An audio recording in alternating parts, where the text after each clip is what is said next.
veulent que nous soyons.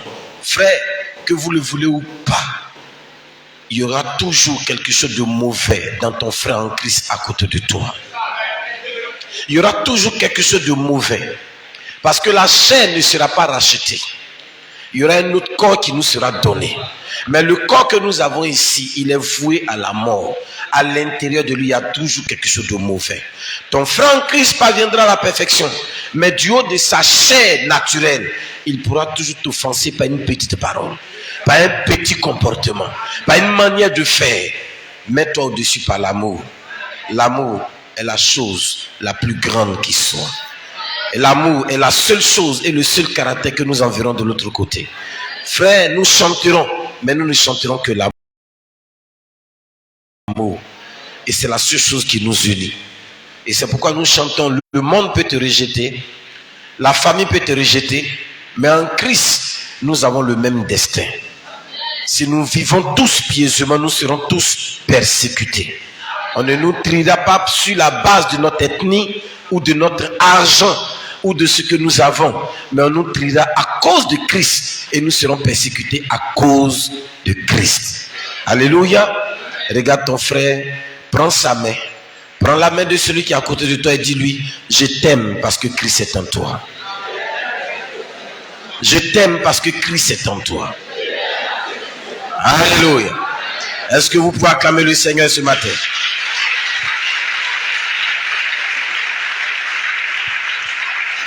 J'aime la parole. Est-ce que vous aimez aussi les Écritures? Nous allons prendre nos Bibles. Aujourd'hui, Dieu voulant, nous allons terminer cette prédication sur la guérison. On va aller doucement parce que cette partie qu'on va voir aujourd'hui est tellement importante. Qui veut être malade? Qui n'aime pas la maladie? Bien. Donc, ce matin, on va parler de éviter les maladies. Allons dans Matthieu. Matthieu chapitre 4, le verset 1 à 4. Alors Jésus fut emmené dans le désert par l'Esprit pour être tenté par le diable. Et ayant jeûné 40 jours et 40 nuits, après cela, il eut faim. Et le tentateur, s'approchant, lui dit, si tu es fils de Dieu, dis que ces pierres deviennent des pains. Mais lui, répondant, dit, il est écrit, l'homme ne vivra pas de pain seulement, mais de toute parole qui sort de la bouche de Dieu. Amen. Nous allons aller automatiquement dans Jean chapitre 9, verset 1 à 5. Jean le chapitre 9.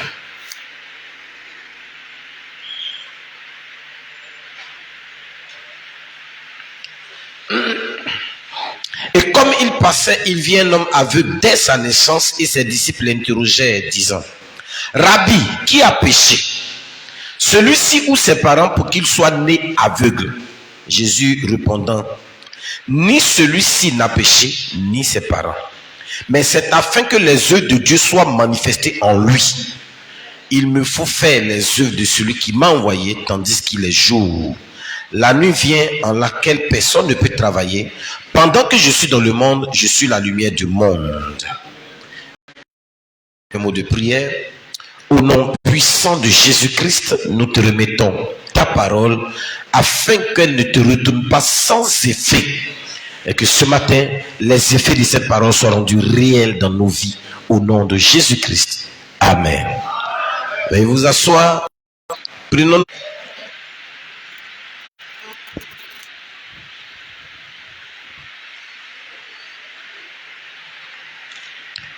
Deutéronome 8, verset 3.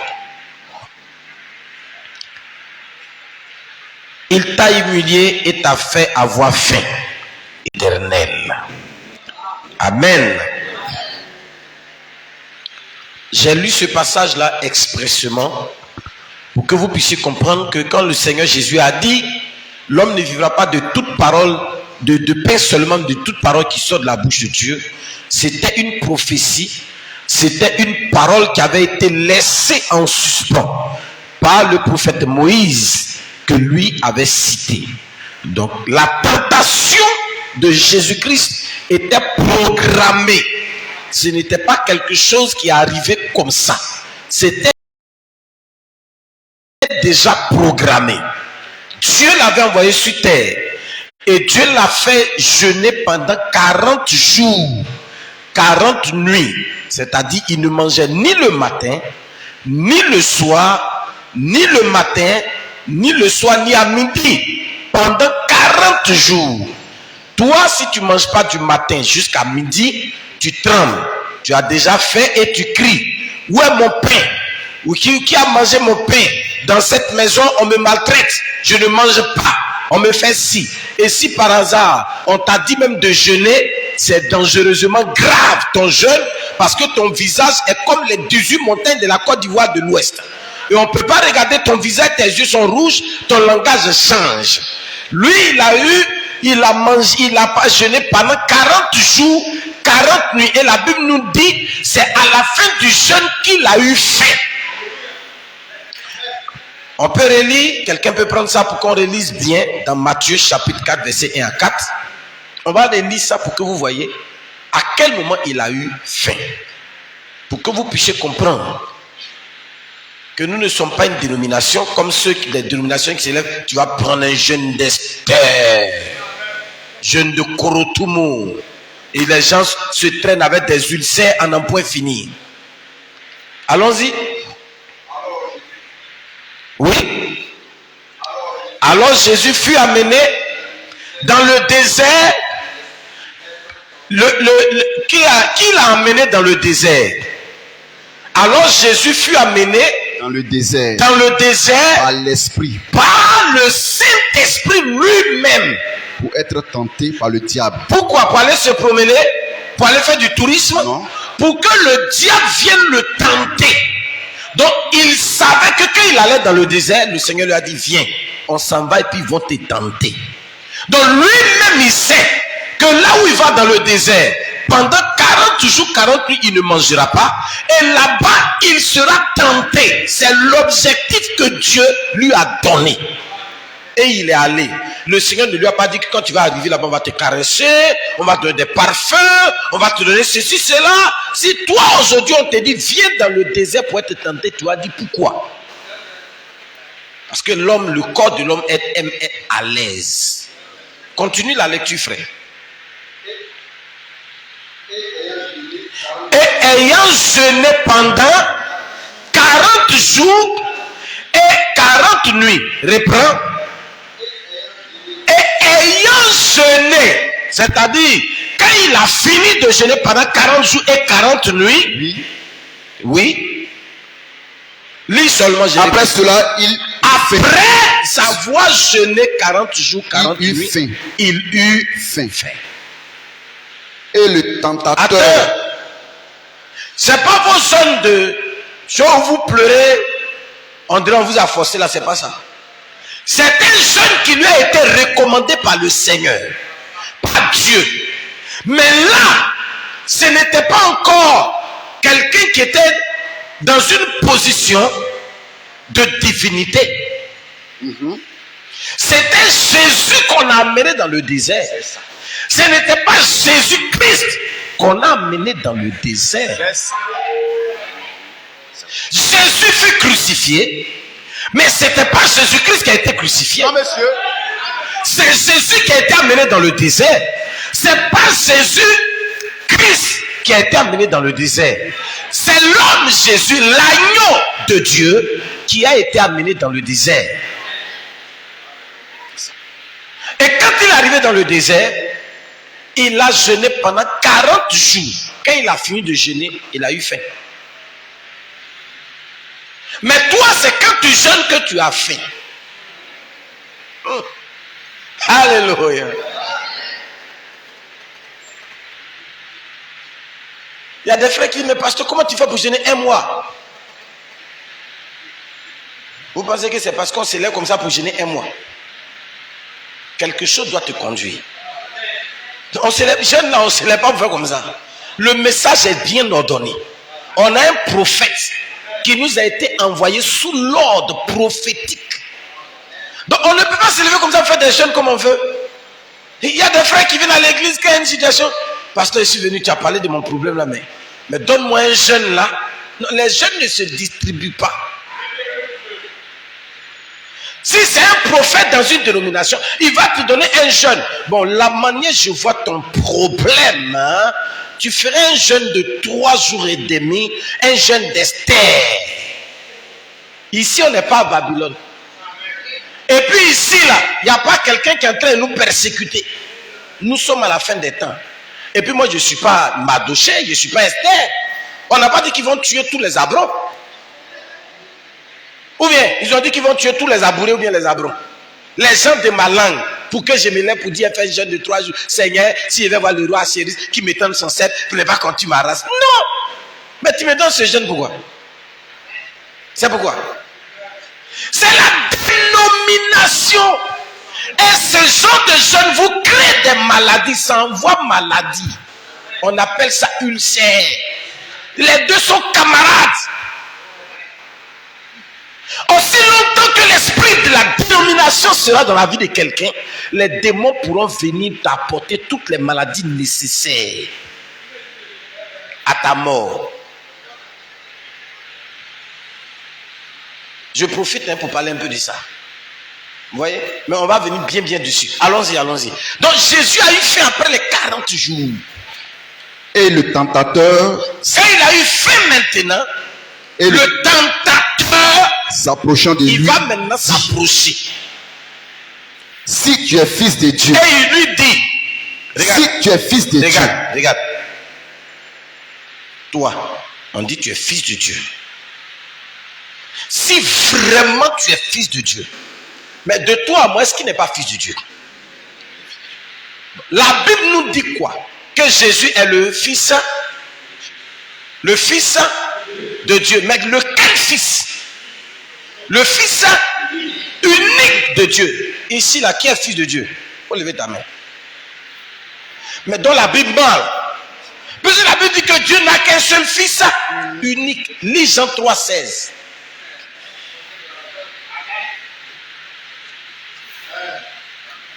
On est en train de parler des maladies, mais on va commencer du commencement vers la fin pour que tu comprennes. Car Dieu a tant aimé le monde. Qu'il a donné son fils unique. A donné son fils unique. Son fils unique. Son fils aîné. Unique. Son deuxième fils. Son troisième fils.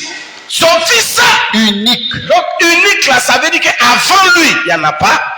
Après lui, il n'y en a pas. Mais toi, tu es devenu fils de Dieu comment? Vous me dites ça aujourd'hui? Gloire soit rendue à Dieu. C'est pourquoi le Seigneur, dans sa grâce, dans le plan de la rédemption, il parle d'adoption. Amen. Nous ne pouvons devenir des fils qu'au travers de l'adoption. Parce qu'il y a un fils unique qui est le modèle parfait. Et ce modèle parfait, il le prend, il le place en toi, il le place en lui, il le place en lui, il le place en lui, il le place en lui. De sorte que quand il te voit, il voit le fils unique. Quand il le voit, il voit le fils unique. Quand il te voit, il voit le fils unique. Quand il voit l'autre, il voit le fils unique. Quand il te voit, donc il voit le fils unique partout. Donc c'est ce que la Bible appelle l'unicité plurielle. Il est unique, mais en plusieurs.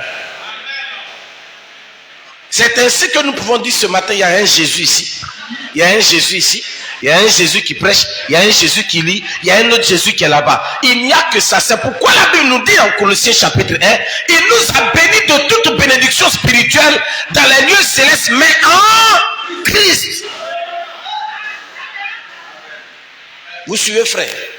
Il y a un fils unique, mais c'est ce fils unique qui fait de nous des fils. Sinon, nous ne sommes pas des fils. Nous sommes des cocos. Donc quand tu connais ta position, tu restes tranquille. Mais quand tu ne connais pas ta position, c'est là que tu fais malin. Moi, je suis un chrétien. tu te bombes la poitrine, tu fais ce que tu veux. Lui, il ne te voit pas. Il ne te voit même pas même. Celui qui voit là, c'est Jésus.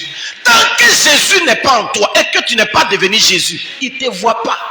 Tu n'es rien, tu ne ressembles à rien. Est-ce que c'est toi? Il y a même qui dit, Seigneur, si tu ne me bénis pas, il est rétrograde. Aïe. Oh. Donc, si tu as rétrogradé, Dieu n'est plus Dieu. Oh. Si tu vis pas. Dieu est Dieu. Ta présence et ton absence ne changent rien dans sa divinité. Mais c'est lorsque Christ rentre en toi que ça change quelque chose dans sa divinité. Si tu rétrogrades, il est obligé de venir te chercher. Si quel malheur t'arrive, il est obligé de venir te chercher. Parce qu'il cherche ce qui était perdu. Pas le Fils unique qui était perdu. Quelque chose qui était perdu. C'était des choses qui n'ont pas de valeur. C'était perdu. C'est en lui que la valeur est restaurée. Vous suivez un peu? Alors c'est ce Jésus-là qui est venu dans le désert et arrivé dans le désert, que va-t-il se passer? Il sera tenté par le tentateur. Parce que c'est le Fils unique. Donc s'il réussit à le séduire, Dieu n'a plus d'héritier. C'est fini. Ainsi la Bible nous dira, il est héritier et nous sommes des co. On n'a pas dit que tu es héritier. On dit que tu es co. Pour toi, là, c'est coco héritier. Coco héritier. Donc, quand on vous dit vous avez le titre de propriété, puis vous vous soulevez. Alléluia! Amen! On a le titre de propriété. Je possède. Fais attention. Fais attention. William Branham dit que toutes les bénédictions que Dieu avait, il les a placées en Jésus. Ça lui appartient. Mais quand vous lisez l'adoption, les filles de Dieu manifestées, Frère Branham dit, surtout dans la brochure l'enlèvement, il dit, Jésus-Christ n'a pas voulu posséder ces choses, mais il les a léguées entièrement à son épouse. Frère, on t'a donné ça. Sinon, toi, tu ne mérites pas ça. Tu te dis, ta tête là, ça mérite ça. Les conneries, tu fais là, tu peux avoir ça. Frère, lis, continue. Ne vous en faites pas. Si tu es fils, pas long. Si tu es le Fils vraiment de Dieu, dis que ces pierres deviennent il faut dire des que le caillou là n'a qu'à devenir du pain, tu as mangé parce que tu as faim. Mais lui répondant dit, maintenant lui va lui répondre pour dire, il est écrit en Deutéronome 8 verset 3, l'homme ne vivra pas. L'homme, c'est-à-dire le Ish, c'est-à-dire tout ce qui est sorti de Dieu. L'homme ne vivra pas de pain. C'est-à-dire celui qui est sorti de Dieu. Celui qui n'est pas sorti de Dieu aura ce problème de vivre d'autres choses. Mais celui qui est sorti de Dieu ne vivra pas de pain seulement. Il va manger pain pour sa chair. Mais toute parole qui sort de la bouche de Dieu. Chaque fois qu'il y aura une parole qui va sortir de la bouche de Dieu, il va vivre de ça. Cette parole qui dit, mais de toute parole. Frère, si on veut développer ça, on ne va pas quitter ici. Parce que ce n'est pas toute la parole qui sort en même temps, mais de toute parole. Qui signifie une parole qui sera donnée génération après génération. Révélation après révélation. Âge après âge. C'est ce que cela signifie. Donc nous ne vivrons pas de pain pour manger du pain, mais chaque fois, il enverra une parole pour une génération précise. Nous avons eu la grâce d'avoir la parole de l'âge au travers du prophète William Branham, mais lui-même est venu à la fin de l'âge de la Odyssée et nous avons la pierre de feu, c'est-à-dire toute la parole manifestée. Hier, c'était la parole manifestée par le Saint-Esprit en action, mais au temps de la fin, c'est lui-même la personne du Saint-Esprit qui descend et qui utilise la parole et qui la rend réelle, manifeste, non seulement au travers de l'atmosphère, mais à partir de l'individu que toi et moi nous sommes. Amen. Vous voyez, sa manière de travailler avec nous aujourd'hui est différente de la manière dont il travaille avec les apôtres. En Marc 16, verset 16, il dit, ces apôtres prêchaient et lui-même il était au milieu d'eux. Faut lire. Lis ça. Marc 16. Frère, allons-y vite. On dirait que vous ne lisez pas la Bible à la maison. Vous ne savez pas où se trouvent les passages. Allons-y rapidement. Marc 16. Celui qui aura cru et qui Marc 16. Oui, allons-y. Celui qui aura cru et qui aura été baptisé sera sauvé. Si tu crois que tu es baptisé, tu es sauvé. Et celui qui n'aura pas cru sera condamné. Sera déjà condamné. Et ce sont ici les signes voici les miracles et qui accompagneront ceux qui auront cru. En mon nom, ils chasseront des démons. Vont chasser les démons. Ils parleront de nouvelles langues. Ils vont parler langue. Attention, c'est pas vos langues c'est pas ça, hein? Ça c'est différent. Ils prendront des serpents. Non, attends, c'est différent. C'est-à-dire les langues qu'on va parler là, c'est Guéré, Wobé, Baoulé, Aladjan, Senoufo, Moré, Groussi, Aoussa, Ghana, Ewe. C'est ça on dit les langues. C'est pas vos ripa, c'est différent. C'est très différent. Il y a deux langues. La langue des anges que tu parles envoie forcément une interprétation. S'il n'y a pas d'interprétation, lorsque quelqu'un parle dans la langue mystérieuse des anges, que la personne se taise. Ainsi dira 1 Corinthiens chapitre 14. Mais la langue que nous parlerons, je prêcherai et tu m'entendras dans ta langue maternelle. Acte chapitre 2 le dit. Pourquoi ces hommes qui sont illettrés, ils disent les mystères de Dieu et nous les entendons dire dans nos langues maternelles? Donc, il y a deux sortes de langues. Amen. Ribobobo là, ça c'est pas la langue des anges. Ça, ils vous disent ça en même temps. Ça c'est une invention. C'est une invention. Ribobo. Quand ils sont là, venez, on va prier pour manger. Ribobobo. On va prier pour avoir une voiture. Ribobobo. Même en Baoulé. Quand on dit venez, on va manger, ça c'est une autre phrase. On va payer voiture, c'est une autre phrase. Mais toi, la seule phrase là, c'est une clé qui ouvre toutes les portes. C'est que pour toi là, c'est grave. Ripopopopopo, ripopopopopo, ripopopopopo, ateke, poisson rigra, wopopopopo. On ne sait même pas où vous partez avec tout ça. Allons-y, frère. Ils prendront des serpents.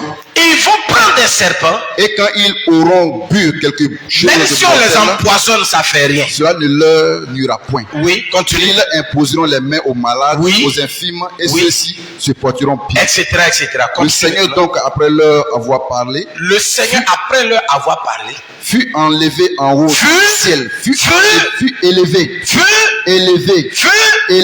Donc il ne se trouvait plus au milieu d'eux. Fut élevé en haut dans le ciel. Et s'assit à la droite de Dieu. Et il s'assit maintenant, c'est-à-dire il est rentré dans toute sa puissance. Continue. Et eux étant parmi, ils sont maintenant partis prêcher. Ils prêchent partout. Le Seigneur coopérant avec eux. Coopérant avec eux. Et confirmant la parole. Et confirmait ce qui par les signes qui lui l'accompagnaient, lui le Seigneur, en son temps quand il était sur la terre. Mais remarquez qu'au temps de la fin, il ne monte pas, mais il descend. Pour tabernacler dans les corps humains que toi et moi nous sommes. Et cette fois-ci, ce n'est pas une coopération. C'est un travail en temps plein à partir de l'individu que toi et moi nous sommes. Le travail a changé, le partenariat a changé. C'est un partenariat gagnant-gagnant. Mais avant là, c'était France-Côte d'Ivoire. Alors la France, on veut faire ça, on fait comment? Mais cette fois-ci, c'est pas la France, on veut faire comment? France là même se trouve dans Côte d'Ivoire, c'est ce qui va arriver bientôt. La France même est dans la Côte d'Ivoire. Présidence est investie par les Français.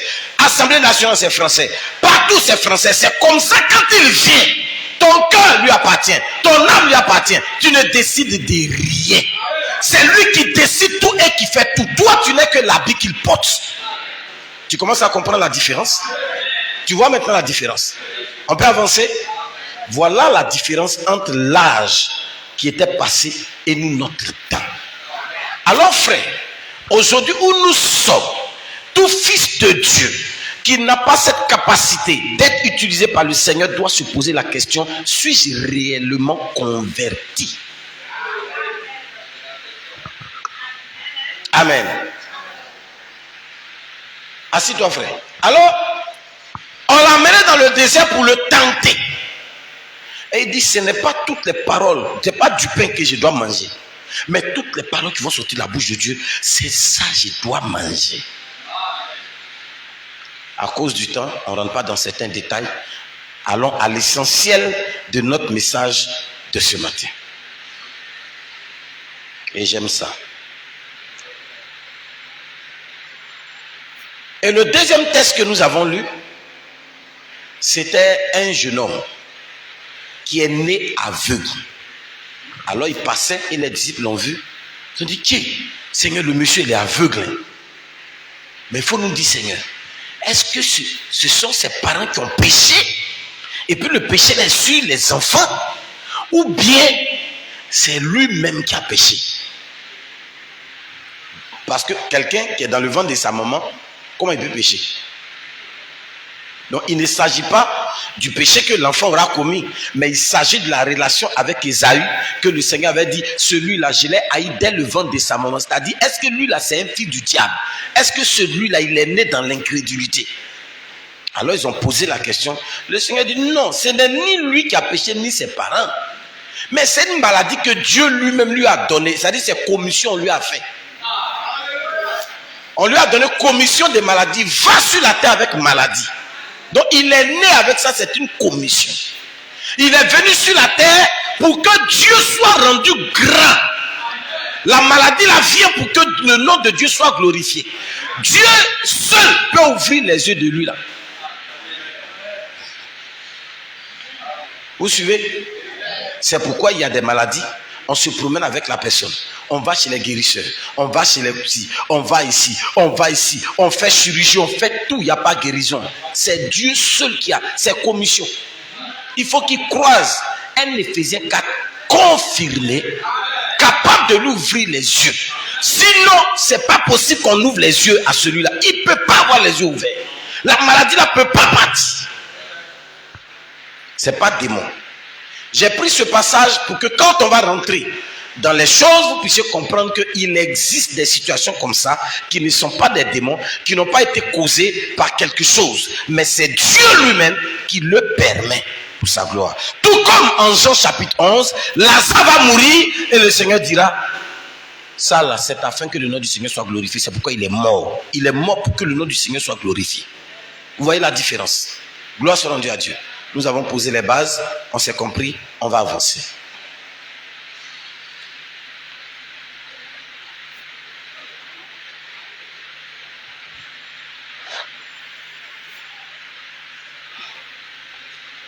Le prophète de Dieu, William Marion Branham, il dit que le père de tous les démons, le papa de tous les démons s'appelle l'incrédulité. C'est lui qui est le papa, le géniteur de tous les esprits. L'incrédulité, c'est le péché majeur. Péché, ce n'est pas une affaire de dire j'ai volé, j'ai menti. Non. Tu voles parce que tu es incrédule. Tu mens parce que tu es incrédule. Tu bois parce que tu es incrédule. Tu peux même être chrétien dans ce message et commencer à mentir. Ça veut dire qu'en réalité tu es incrédule, tu ne crois pas encore. Suivez-moi bien. Tu es dans le message, tu crois que tu as le Saint-Esprit. D'après toi, oh, j'ai le Saint-Esprit, je suis dans le message, j'ai pris mon baptême, le Seigneur lui-même est avec moi, il s'est révélé à moi. Ça, c'est pas faux. Balaam, qui était prophète de l'enfer, Dieu lui-même s'est révélé à lui. La colonne de feu s'est révélée à lui. Judas lui-même a mangé dans la même assiette avec Dieu, dans la chair humaine. Donc, les signes là ne prouvent pas que réellement, toi, tu es né de nouveau, que tu es un fils de Dieu. Je suis désolé, monsieur. Je suis désolé, madame. Frère, l'incrédulité est une vie. C'est une manière de penser, c'est une manière de concevoir, c'est une manière de faire, c'est une vie pratique. Mais l'incrédulité a plusieurs niveaux, à plusieurs stades. Il y a l'incrédulité à plusieurs manières de se manifester. Vous voyez, on est dans le Seigneur et on ment, on vole, on critique, on convoite. On ne peut pas voir une femme passer. C'est pourquoi j'ai laissé une vidéo sur les fils des tonnerres.